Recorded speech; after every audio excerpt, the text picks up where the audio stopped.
Breaking news. Ukraine has promised it will not attack Russia with cluster bombs. Alexei Reznikov, Ukraine's Minister of Defense, has expressed his approval of the United States' decision to ship cluster bombs to Kyiv, saying that these weapons will aid in the liberation of Ukrainian territory.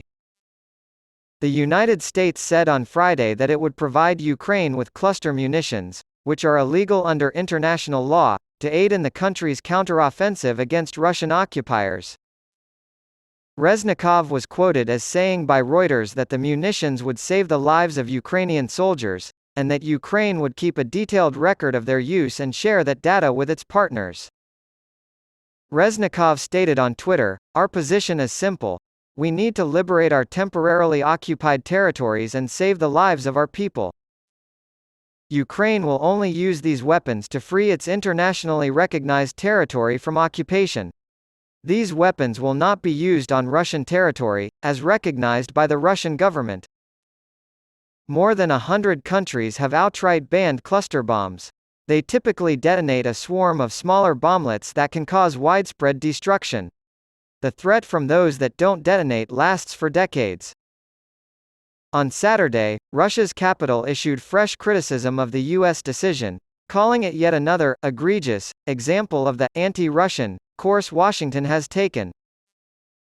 A spokesperson for the Russian Foreign Ministry, Maria Zakharova, said in a statement that another wonder weapon, which Washington and Kyiv are counting on without considering its grave consequences, would not change the outcome of the special military operation.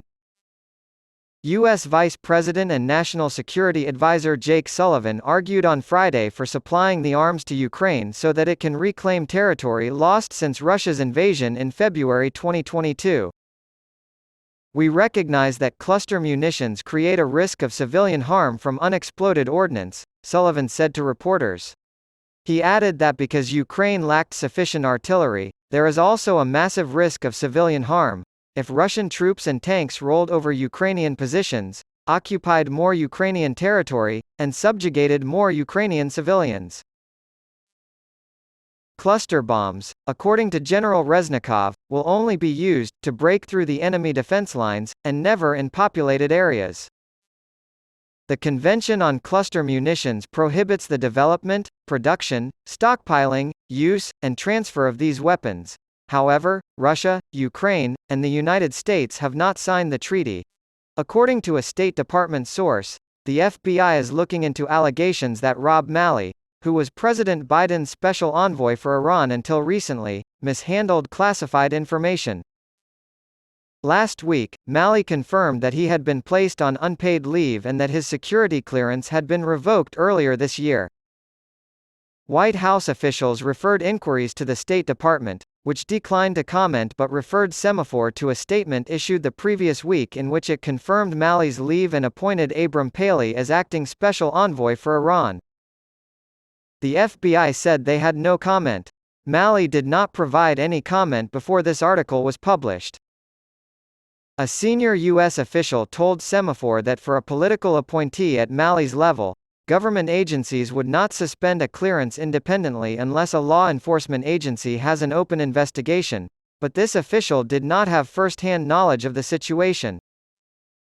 Last week, it was reported in the media that he was under investigation by diplomatic security on the inside. According to the informed source, the matter was handed over to the FBI. Beyond the fact that the case involves Malley's handling of sensitive material, few other details are known at this time.